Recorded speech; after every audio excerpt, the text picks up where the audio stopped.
Silakan yang melawan. Saya akan membacakan beberapa tuntutan dari pengurus besar Perumahan Kita Maluku Utara. Yang pertama, mendesak KPK segera menetapkan Ahmad Purbaya yang disebut 2 kali memberikan uang terhadap terdakwa AGK 1,20 miliar dan 301 juta.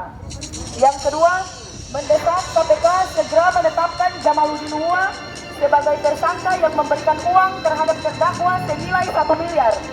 Yang ketiga, mendesak KPK dalami peran Samsudin Abdul Qadir sebagai sekda provinsi meskipun hanya memberikan uang terhadap terdakwa AGK senilai 420 juta. KPK selidiki dugaan korupsi pengelolaan uang pada program penunjang urusan pemerintahan daerah Provinsi Maluku Utara pada unit wakil kepala daerah tahun anggaran 2022 senilai 13 miliar dan mendesak KPK segera menetapkan tersangka kepada mantan Kadis PUPR Provinsi Maluku Utara Saifuddin Juba yang mana terdakwa AGK menerima uang senilai 6,2 miliar. Oknum lainnya juga sebagai tersangka karena kenapa? Kami tidak ingin Maluku Utara kemudian menjadi salah koruptor. Kita ketahui bersama ada juga beberapa tambang atau bos tambang yang kemudian juga terlibat dalam terjadinya suap kinerja pertambangan terhadap Gubernur Provinsi Maluku Utara. Namun hari ini tidak ada tindakan tegas. Belum ditetapkan tersangka oleh Komisi Pemberantasan Korupsi. Sebutkan namanya apa? Yang pertama, 3 Gubernur Provinsi Maluku Utara. Sebelumnya, Bismillahirrahmanirrahim. Assalamualaikum warahmatullahi wabarakatuh. Salam sejahtera untuk kita semua. Bahwa hari ini kawan-kawan, kita yang kedua kalinya mengingat banyak terkait dengan problem yang kemudian terjadi di Provinsi Maluku Utara. Hari ini menjadi tamparan keras bahwasannya Maluku Utara dalam proses rapor merah, kawan-kawan. Semangat, kawan. Kita sebut saja kawan-kawan. Pasca ditetapkannya saudara Abdul Ghani Suba sebagai tersangka pada tanggal 15 Mei tepatnya.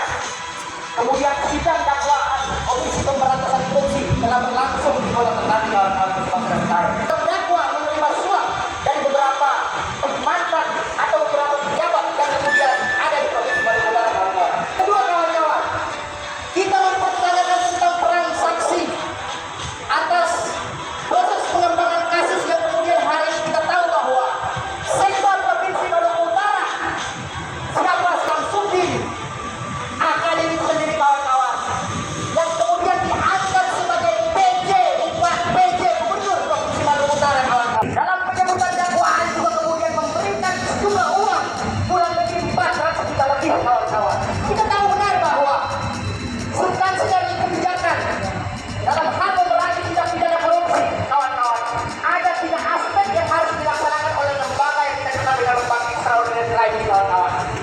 Tidak cukup hanya sekedar transparansi, tetapi butuh akuntabilitas, butuh terkait dengan apa bebas dari kepentingan politik, kawan-kawan. Kita pertanyakan bahwasannya saudara mantan Kadis Keuangan itu sendiri, kawan-kawan, siapa sebut saja Ahmad Purbaya juga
kepentingan yang kemudian mereduksi proses hukum yang terjadi di Provinsi Maluku Utara. Jalur masuk yang sudah kita bisa lihat melalui hipotesa atau dugaan yang kita lihat bersama bahwa pengangkatan tentang PJ Gubernur Provinsi Maluku Utara Agung Samsudin Kadir sebagai sekda waktu itu sebagai